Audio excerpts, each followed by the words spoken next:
What is up, everybody? Happy Friday to you, and welcome to the undefeated post-weigh-in show for UFC Vegas 41.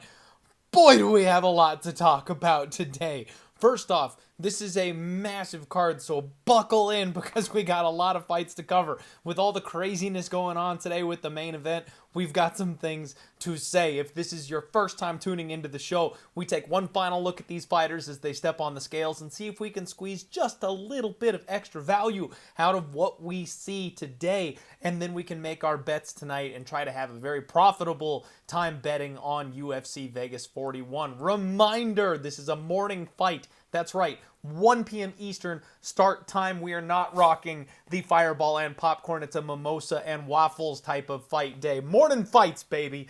At least in my time of the in my neck of the woods. So fights are going to be kicking off bright and early for us. I can't wait. Let's dive straight on in to this bad boy. Kicking the night off, kicking the morning off, I apologize. Jonathan Martinez taking on Zavid Zalishvili. We've got a new Georgian warrior in town. This line opened up with Zavid being a massive minus 200 favorite. All the love coming in on Jonathan Martinez, and we're now down to almost a pick 'em. I see a minus 120 plus 100 out there, with Zavid being the ever so slight favorite. And I put a tweet out this morning. It seems almost a little bit disrespectful to have a fighter like Jonathan Martinez with the experience level he's got. He's been with UFC for a long time, took one bad loss to an underrated opponent, and now he's an underdog to a UFC debutant. Very, very questionable.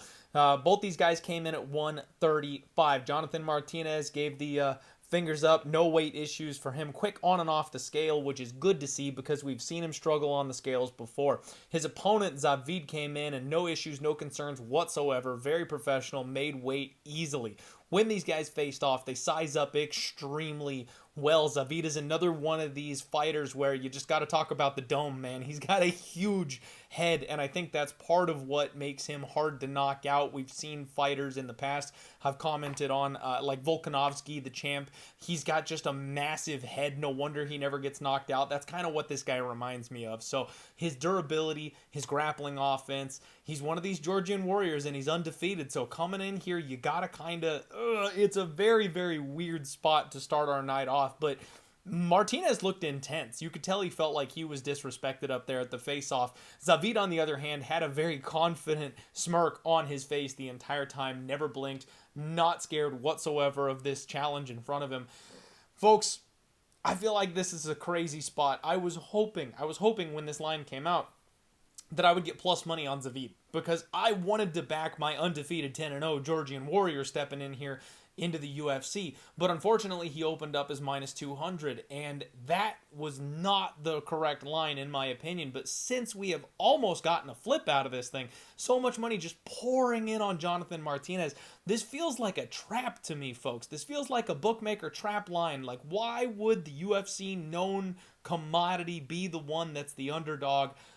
If this thing flips and I get even money on Zavid, heck, if I can even just get a minus 110 on Zavid, I may be jumping in feet first on this Georgian warrior, because this is a 15-minute fight in the small cage. We have seen Jonathan Martinez taken down time and time again.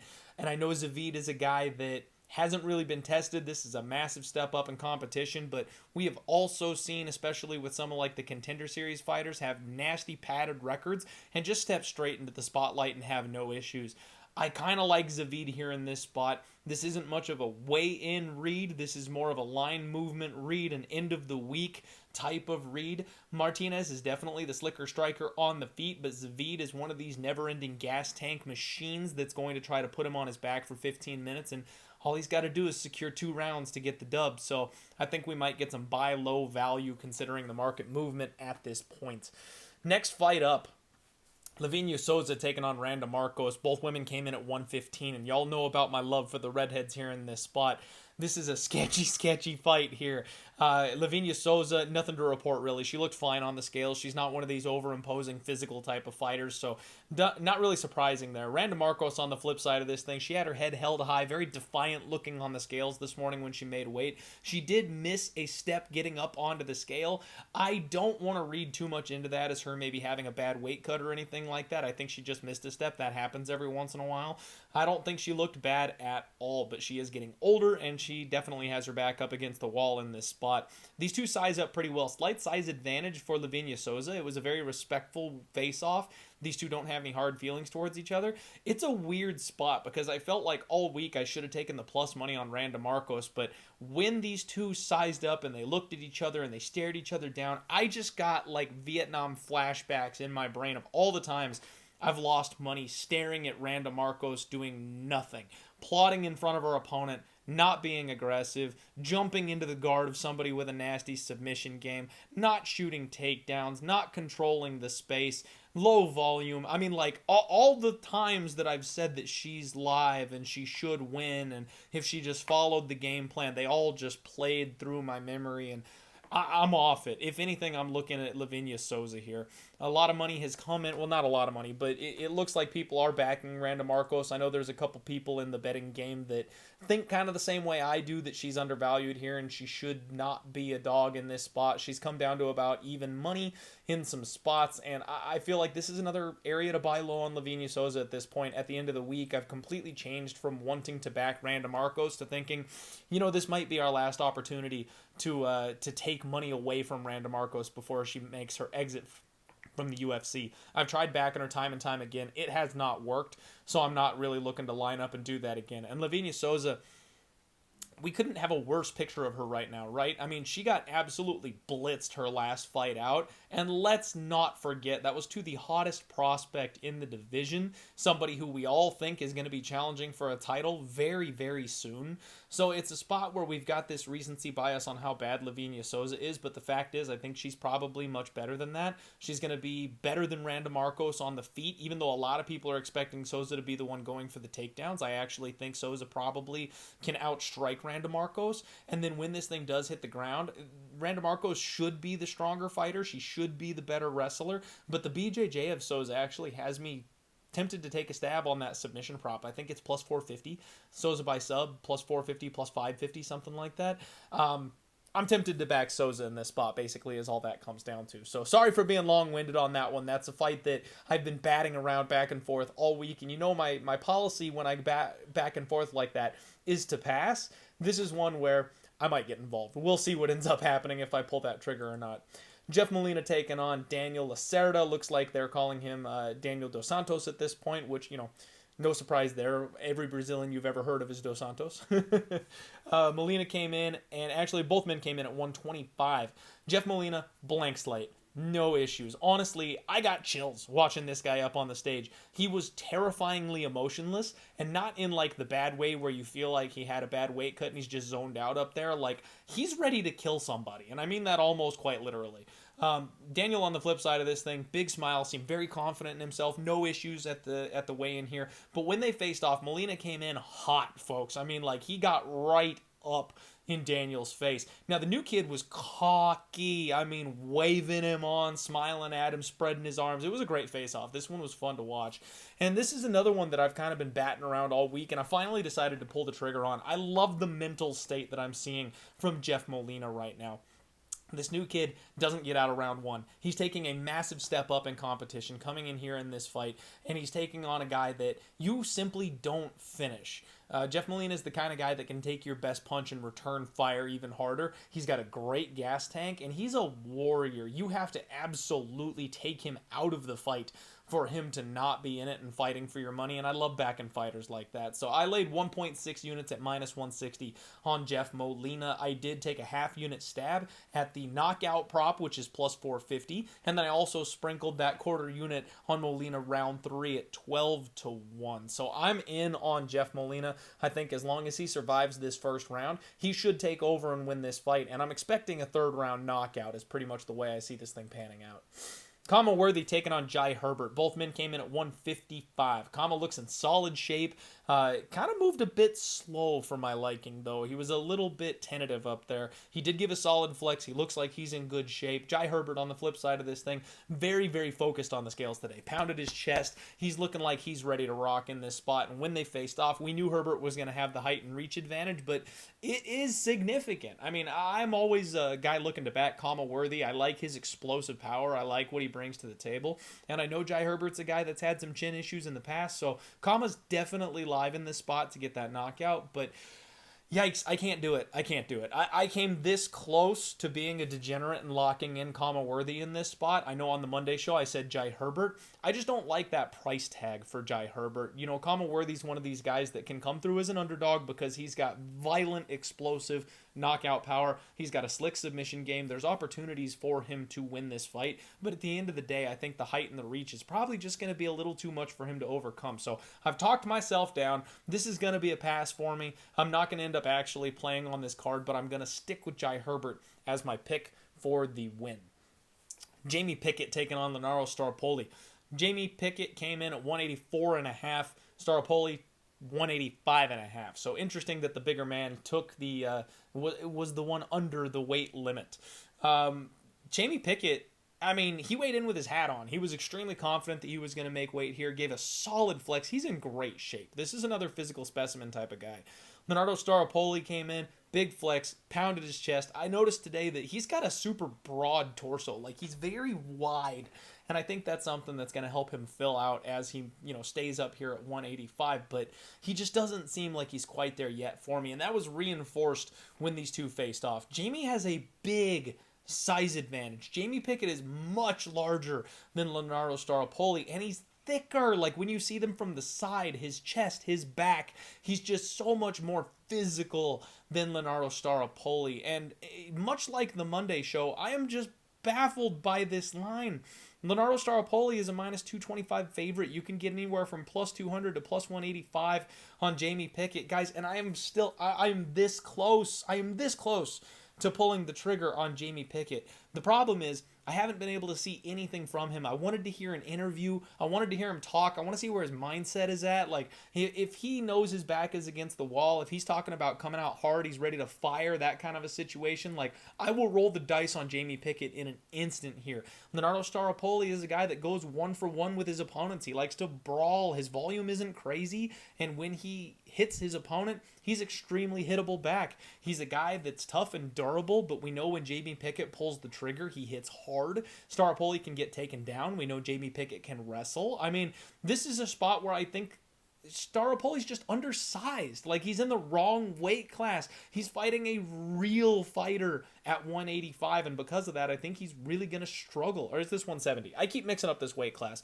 Either way, Staropoli is fighting up a weight class. He hasn't filled out just yet. He's undersized. Pickett is a big, strong dude, and as long as he comes in with a half-decent game plan, that plus 200 is going to look nice. Because even if this thing is close, even if it's tight, if it goes to a split decision with the judges, like, Jamie is very live to pull this upset off. So I think it's going to the cards unless Jamie decides to unleash and let that cannon of a right hand that he has go.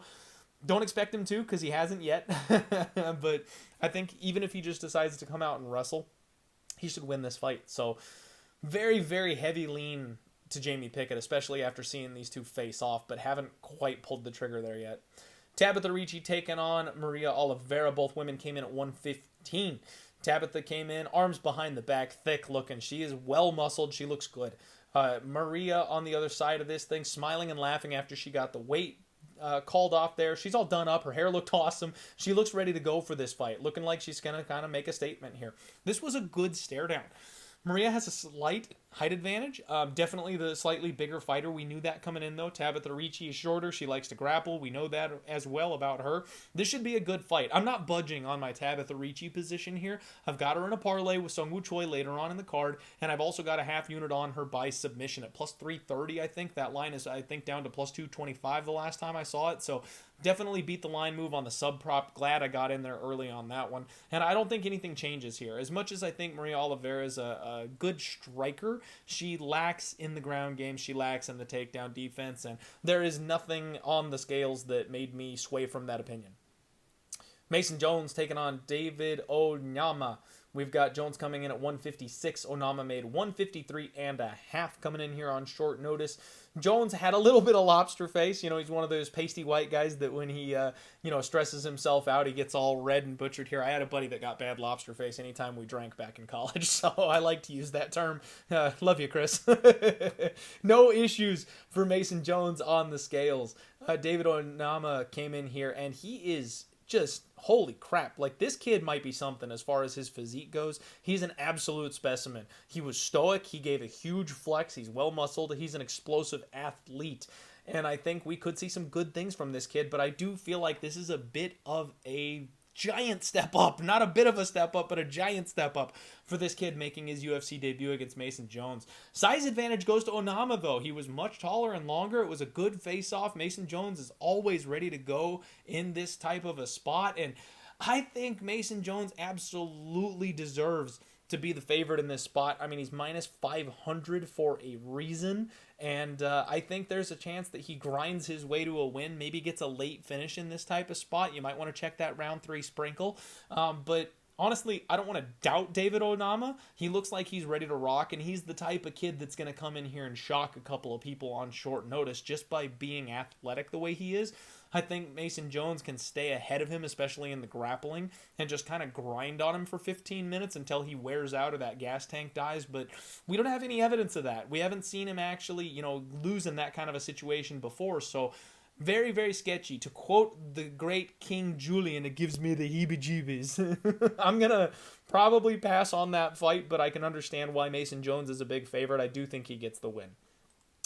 Ju Young Park taking on Gregory Rodrigues. The Iron Turtle taking on Obama in this spot here. 185.5 for both men. No issues for Ju Young Park. He's nothing special to report on the scales. Again, not one of these physical type of dudes. Threw up a peace sign. Gregory Rodrigues on the flip side, though, is huge. Absolutely shredded. He looked very relieved when they called his weight at 185.5, but you know what? He moved extremely well when he got on and off the scale, when he got off the stage. No issues. I was happy to see that. With the way he was relieved, I was a little worried. I was kind of looking for a trip. I was looking for a stumble, hoping I could get a little something going there.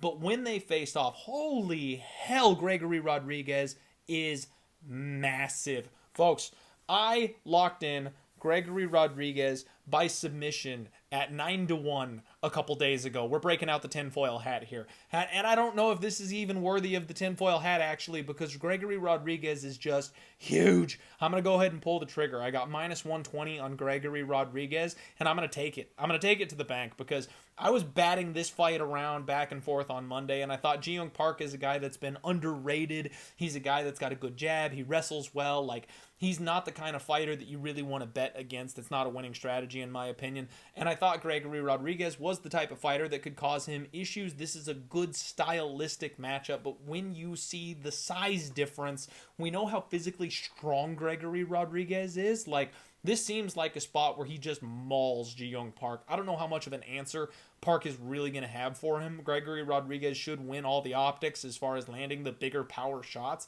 And then if he decides to grapple, I don't know that Ji Young Park is going to have any answer for him grappling. And we've seen Ji Young Park roll and give up his back in multiple situations. Rodrigues is a high-level black belt. Jiu-jitsu is his first love. And I love that 9-1 on the sub prop. I don't think that number's there anymore. I tweeted it out, and I think he's all the way down to like 400 or 500 on that sub prop. I don't know why or how they opened it that high. Actually, I don't use MyBookie, but if you have a MyBookie.ag account, I think they have Gregory Rodrigues at 20-1 there. So make sure you check all the available options to you, and if you can find that Gregory sub prop at the higher number, I like it much, much more. Nicolae Negumereanu taking on Ike Villanueva. Nicolae came in at 204.5. Ike 205 on the dot. Now, Nicolae, very well-muscled. This dude looked good, and he's got a solid beard game. You like to see the beard. Ike Villanueva looked like Ike. He gave the double thumbs up. You never expect anything different from Ike Villanueva when he comes in on weigh-in day. Good face-off. Oh, decent size advantage for Nicolae. This is a spot that, guys, Ike he's starting to look more and more like he really belongs at 185. He's up here at 205, and he is severely undersized, and I feel bad. I decided to pull the ripcord. I jumped in on Ike Villanueva on the Monday show live with my boy while we were talking about this fight at plus 200 because I'm not impressed with what I've seen from Nicolae Negumereanu. He's not a very good fighter. He's not very technical, but you know what he is he's durable. And you know what? If you can't knock him out, he's going to walk you down and hurt you. And that's the kind of fighter that I don't really want to be punching up at. Ike is at a severe size disadvantage in this spot. Again, the numbers, when you look at the UFC numbers, you get a picture of what these guys should look like next to each other in your head, and I was wrong on this one. Nicolae is huge, and I think that spells a loss for my Ike Villanueva bet. I've got Ike at plus 200, and I hate it right now, guys. I absolutely hate it. I am tempted to hedge and go with Nicolae Negumereanu by knockout on the flip side of this thing, because he is just going to engage in that firefight with Ike. And when it comes down to it, these guys have a similar style. They have similar striking ability. They have similar power. One of them is going to be much bigger and probably hit a decent bit harder. And at the end of the day, I think that's probably what makes the difference. If you haven't tailed me on Ike yet, don't. I just don't think it's going to end up being a very good spot. I'm going to look back on this, and I'm going to hate that I gave that unit away. But there's not much I can do about it. I don't know that I want to make... I've already talked about not making a habit of, hedging and cashing out, but this, I hate it. Absolutely hate it. Next fight up, Francisco Trinaldo taking on Dwight Grant. Trinaldo came in at 169.5. Dwight Grant came in at 170. Trinaldo gave the big, slow flex. He looked solid on the scale. No issues. This dude's a professional, even though he's been around since the dinosaur days. Dwight Grant gave a big flex. He looks in great shape as well. Now, he always looks good. He always comes in good shape. Size advantage, though, big time to the favor of Grant. This is a spot where I have been leaning Trinaldo all week. I've been talking about the level difference in competition. I've been talking how Trinaldo's faced, everybody, the who's who. He's still here. Even though he's old, it's okay. He's tough. He's durable. He's a tank. Trinaldo stepped in on Grant, and Grant basically looked him up and down and was not impressed with what he saw. I didn't expect the size difference to be this drastic. I mean, this is another one. There's so many fights on this card where when these fighters step in and face off against each other, I'm just going, whoa. It is a huge, huge difference between the sizes that I expected to see when we got to the face-offs. Trinaldo absolutely looks like a 155er masquerading as a welterweight here. Dwight Grant is a full-on welterweight in this spot. He's going to have a significant reach advantage. I think Francisco Trinaldo is the more skilled fighter. He's more well-rounded, absolutely, and I haven't been impressed with much of what Dwight Grant has done in the UFC. I'm not going to do anything drastic. I'm not going to jump to the other side. I'm not going to pull the trigger on Grant as an underdog, but I think there is some credence to what people have been saying as far as him being able to knock out Francisco Trinaldo. He's a guy with big power and that reach advantage. If Trinaldo doesn't close the range in a hurry, he's going to be on the end of some big power shots. So I think Trinaldo's going to have to wrestle in this spot if he wants to win this fight, and I won't be shocked whatsoever if Dwight Grant ends up getting his hand raised. Complete pass for me. I'm going to stick to my guns and say Trinaldo on this spot, but again, no bet whatsoever. Alex Caceres taking on Seung Choi. Caceres came in at 146. Choi 145.5. Caceres looked really good, if I'm being honest. He looked solid on the scale, big smile, throw up his peace sign like he always does. Gotta love the attitude of Alex Caceres. Seung Choi looked great on the scales, and he looked focused. He looked dialed in. He was intense. He's always that way. I love the attitude of this kid. Now, when they face off, you've got a slight size advantage for Alex Caceres. He's tall, he's lanky, he's long. We know that. He's always going to have a slight size advantage. Choi, on the other side of this thing, though, stepped in on Alex Caceres, got super close into him, staring him down intensely. Alex Caceres, as always, just big, gigantic, goofy smile on his face. He loves this stuff. And Choi broke character. After the face-off happened, he ended up having a smile on his face, too. So, it's no bad blood or anything like that. But I do like the intensity of Seung Choi. I do like the attitude of Seung Choi in this type of a spot. Like I said before, I've got him parlayed with Tabitha Ricci for this particular fight, and I don't see any reason to jump off it. Now, I know there's a lot of people out there looking for the dog price on Alex Caceres, talking about his volume, talking about the speed. I don't think at the end of the day that's going to make the big enough difference that people are looking for it to. I think Seung Choi is going to land the bigger, more impactful punches, and his forward pressure is going to be something that the judges always seem to look for. So I think that's going to play. He can knock anybody out, so there's a chance he clips Alex Caceres and puts him down. And I just think Alex Caceres running away and pitter-pattering him back, I don't see that being optically pleasing enough for the judges to win him a decision in this spot. Choi is a legitimate prospect, whereas Caceres is one of these guys that is... he only fights the bottom rung of the UFC. That's the only wins he has, is guys that have either been cut from the organization or have no wins in the organization. He just doesn't beat a solid level of competition. I think this is a get-right fight for Choi. I think this is another evolution step for Choi. He should get the win here. But if you like the Alex Caceres side, you might as well double your money. He's like a plus 240 underdog, and you can get Caceres by decision at like plus 450. Why would you not take Caceres by decision? He's not knocking out Seung-Woo Choi. He's not submitting Seung-Woo Choi. Movsar Evloev had a hard time with Seung-Woo Choi on the ground. Like, there's no way Caceres is going to be the one to lock up a submission. So if you like Alex Caceres, I say you might as well take the prop at the plus 450, because that's absolutely his best path to victory, is staying on the outside and out voluming Choi and then getting away with a squeaky split decision or something like that. But I'm on Choi. Next fight up, Jessica Rose Clark taking on Joselyne Edwards. Jessica Rose Clark came in at 135.5. Edwards came in at 134.5. And Jessica Rose Clark, no issues whatsoever. Blew a kiss to the screen, everybody watching. Joselyne Edwards, very focused, intense eyes. I will give her that. She looks like she's ready to rock in this spot. It was a very respectful face-off, but JRC is not undersized, folks. I was thinking that Jessica Rose Clark coming up the weight class, I know she's been working on her strength and conditioning. I know she's a big, strong lady, but I thought she was going to be at a significant disadvantage. See, this is every fight on this card. Just I didn't see any of these fighters sizing up correctly. Even backing Jessica Rose Clark, I thought she was going to be smaller, and she really wasn't. I mean, there's a slight height advantage for Edwards, but not nearly what I thought it was going to be. And Jessica Rose Clark is thick. She has put some serious poundage on, muscle-wise. She looks solid in there. Good face-off, and I'm not afraid of this spot whatsoever. I've got Jessica Rose Clark, 2.6 units at minus 130 from earlier in the week. Beat a big line movement there. She's a much larger favorite now at this point, and I still don't hate it. I mean, I think Jessica Rose Clark puts that wrestling to work and gets the win on the judges' scorecards here.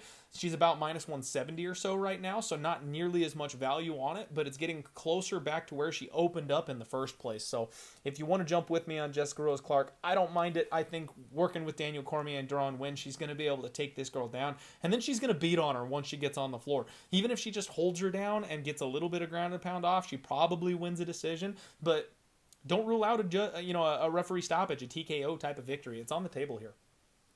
Co-main event time. Grant Dawson taking on Rick Glenn. Dawson came in at 156, Glenn 155.5. Dawson came in and he looked solid. No issues whatsoever from him. Very professional on the scales today. Rick Glenn came in at 155.5, and he was the first to the scale today, actually. He looked a bit uncomfortable, if I'm being honest. He didn't give a flex. He didn't move around at all. He looked kind of hollow eyes as he was up there on the scale. I didn't really like what I saw from Rick Glenn today when he was on the scales. He does have a height and reach advantage when they faced off. Grant had a good time with it. He went up on his tippy toes trying to match the height of his opponent here. This is a spot where I know there's a lot of questions about Rick Glenn. I know a lot of people are tempted to take that plus 300 stab on him and probably kind of expected me to do so as well. But the fact is, we've seen this guy put on his back a couple times. We've seen him just ridden out by stronger grapplers. And just because he came back and he knocked out one of the chinniest fighters in the UFC after a long layoff, to me, doesn't scream that he's back in a big way, that he's made these giant improvements. I still think this is Grant Dawson, and honestly, I think this is Grant Dawson by submission. After he gets on the back of Rick Glenn, he rear naked chokes basically everybody.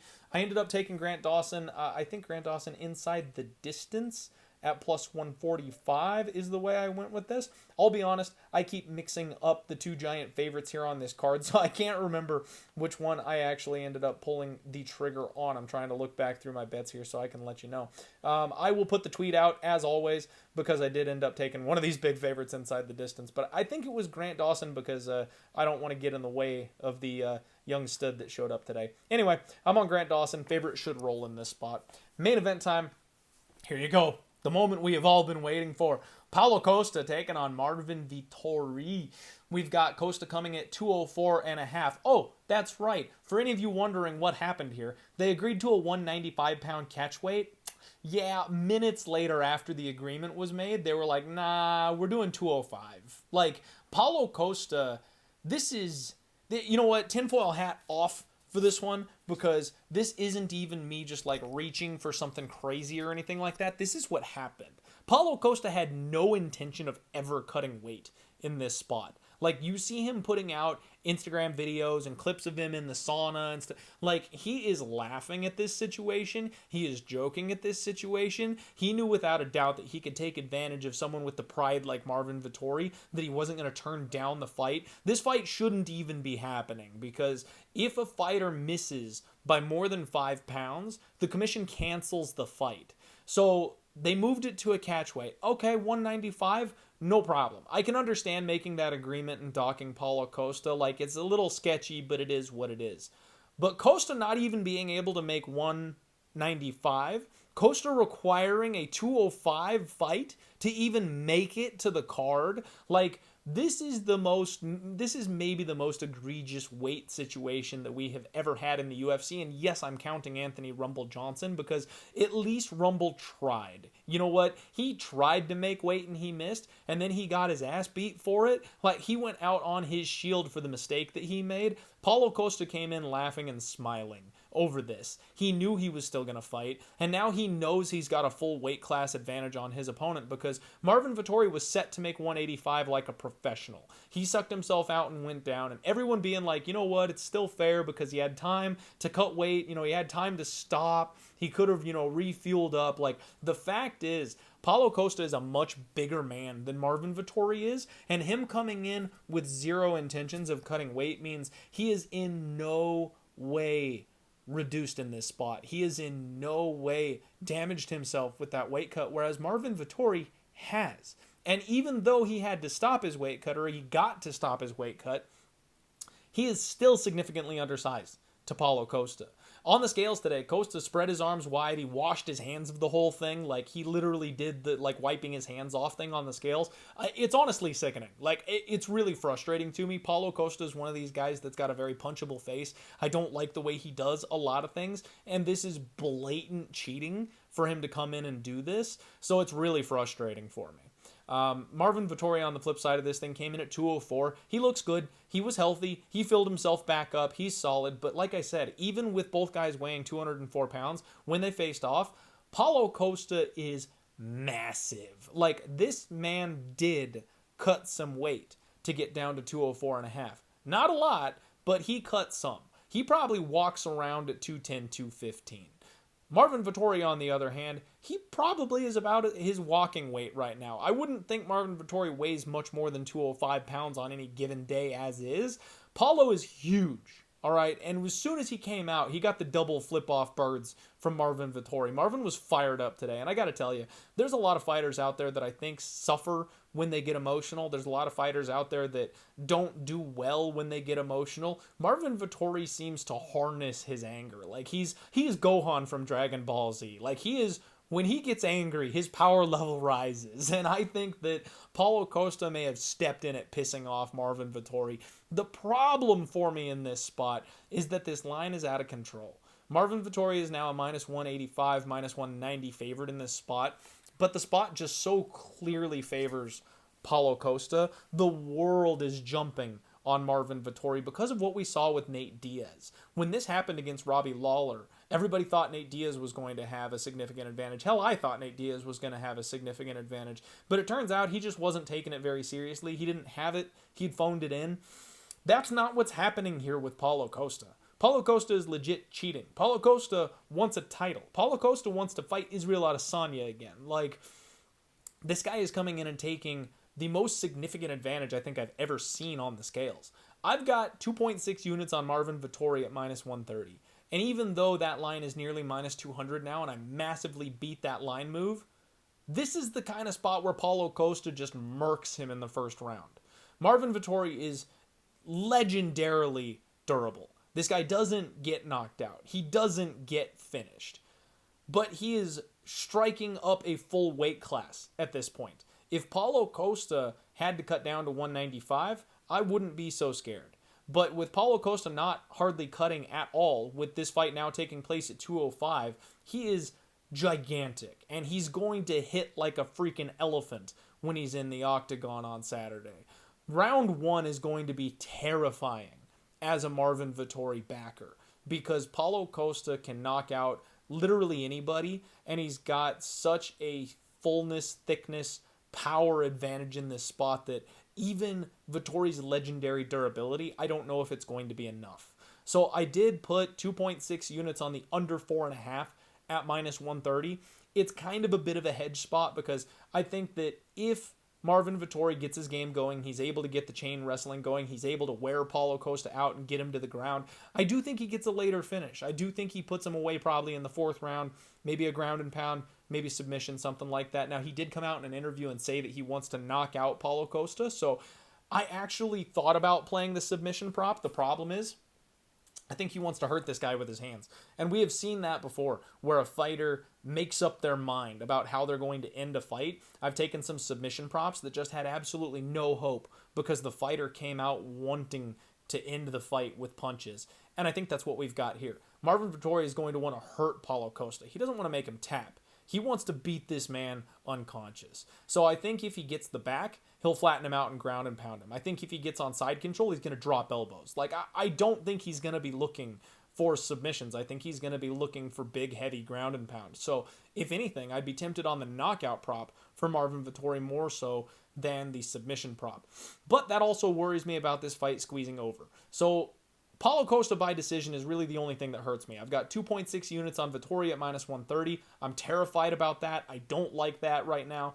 I got the under 4.5 at minus 130 because that will cover me if Paulo Costa does come out and literally erase Marvin Vettori in the first round like he potentially could with this extra weight on.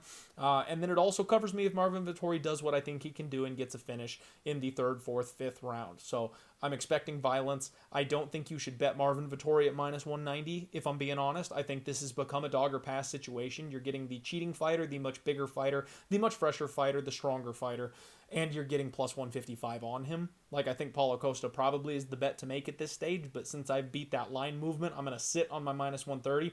I beat the line move big time on Norma Dumont, and I ended up cashing out of it. Let's see if this one ends up bouncing back and biting me in the ass the other direction. Wish me luck, folks. I think violence in the main event is probably your best bet.